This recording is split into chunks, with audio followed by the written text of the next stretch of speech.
स्वागत है दोस्तों एक नई वीडियो और एक नई एक्सप्लेनेशन के साथ। आज मैं एक्सप्लेन करने वाला हूं मनी हाइस्ट सीजन 4 के एपिसोड 2 को। यदि आपने इसके पहले के एपिसोड को नहीं देखा है तो इस वीडियो के बाद जरूर से देख लेना, जिसका लिंक मैंने डिस्क्रिप्शन और आई बटन में दे दिया है। तो बिना टाइम वेस्ट किए चलते हैं वीडियो की ओर। पाकिस्तानी सर्जन से कनेक्शन टूटने के बाद टोक्यो उसके द्वारा दिए गए इंस्ट्रक्शन के अनुसार नायरोबी का ऑपरेशन करना शुरू कर देती है और अपना सारा फोकस लगाते हुए उस ऑपरेशन में कामयाब भी हो जाती है, यानी कि उसके सीने में लगी उस गोली को और उसके इन्फेक्टेड पार्ट को निकाल लेती है। वहीं दूसरी ओर पलेर्मो के साथियों ने उसे टीम के इंचार्ज से हटा दिया था और इसी वजह से उसके दिमाग में कुछ खिचड़ी पकड़ी होती है, यानी कि वो अपने साथियों से इसका बदला लेने के लिए सोच रहा होता है। इधर प्रोफेसर और मार्सिला उस फार्म से निकलकर अपनी एक सीक्रेट लोकेशन पर पहुंचते हैं और वहां से अपनी बाइक को लेकर पुलिस वालों से बचने के लिए मेन रास्ते को छोड़कर कच्चे रास्ते की ओर आगे बढ़ते हैं।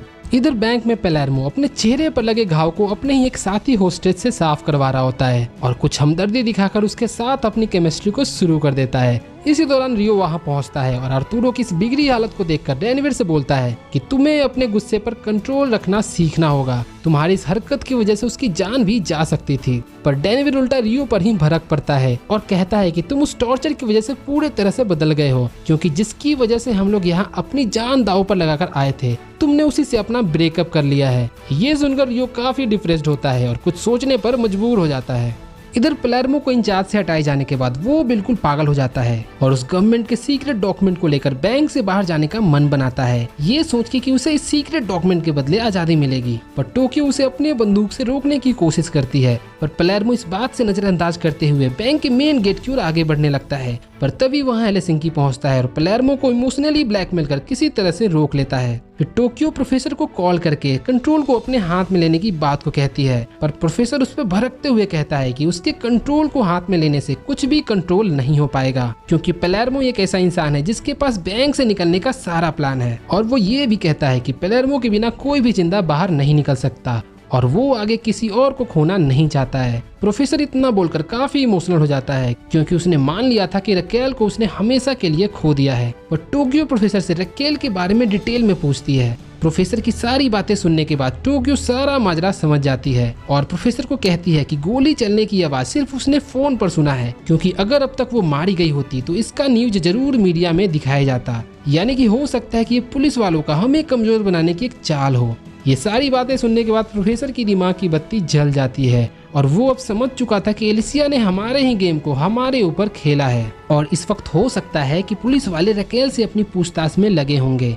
ये सारी बातें प्रोफेसर अपने साथी मार्सिला को बताता है कि रकेल अभी भी जिंदा है और वो अभी मैड्रिड शहर में बैंक ऑफ स्पेन के बाहर पुलिस टेंट में हो सकती है। पर मार्सिला प्रोफेसर को वहां जाने से रोकने की कोशिश करता है, क्योंकि वो बंदा प्लान का बहुत स्ट्रिक्ट होता है। वो प्रोफेसर से कहता है कि वहां हमारा जाना खतरे से खाली नहीं होगा, पर प्रोफेसर उसे समझाते हुए बताता है कि ये सिचुएशन ऐसी है जहां पर उसे कोई भी धोखा दे सकता है, यानी कि हो सकता है कि रकेल अपनी माँ बाप के हिफाजत के चक्कर में सारा प्लान पुलिस के सामने बक दे।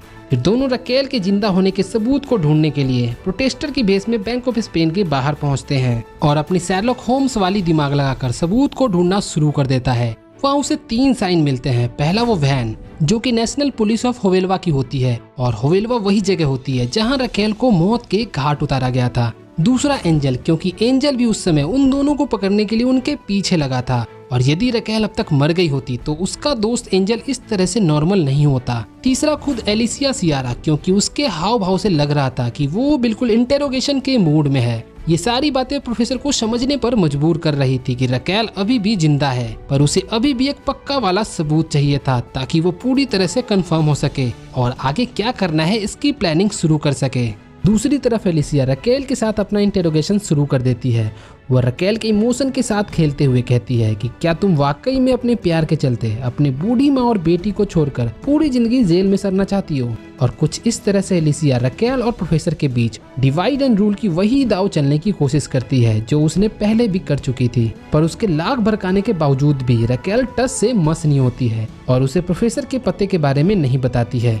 उसी वक्त CNI का एक ऑफिसर कर्नल तमायो से बोलता है कि हम इस तरह से रकेल के अरेस्ट के न्यूज को सीक्रेट रखकर उससे पूछताछ नहीं कर सकते क्योंकि ये कानून के खिलाफ है। पर कर्नल तमायो अपनी पोस्ट का धौंस दिखाते हुए उसे चुप रहने के लिए मजबूर कर देता है।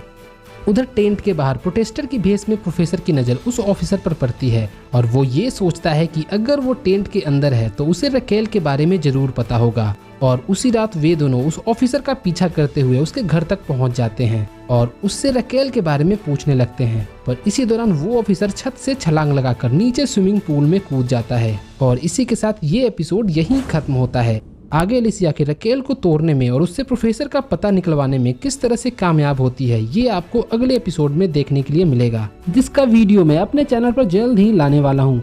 वीडियो अच्छी लगी हो तो इसे लाइक कर चैनल को सब्सक्राइब जरूर कर लेना क्योंकि आपको यहाँ ऐसे ही वेब सीरीज और मूवीज की एक्सप्लेनेशन वीडियो मिलने वाली है। और यदि कोई सजेशन हो तो कमेंट बॉक्स में जरूर बताना ताकि मैं आपके लिए और बेहतर से बेहतर वीडियोस बना सकूं। तो मैं मिलता हूं आपसे एक नई वीडियो और एक नई एक्सप्लेनेशन के साथ। Till then take care and bye bye.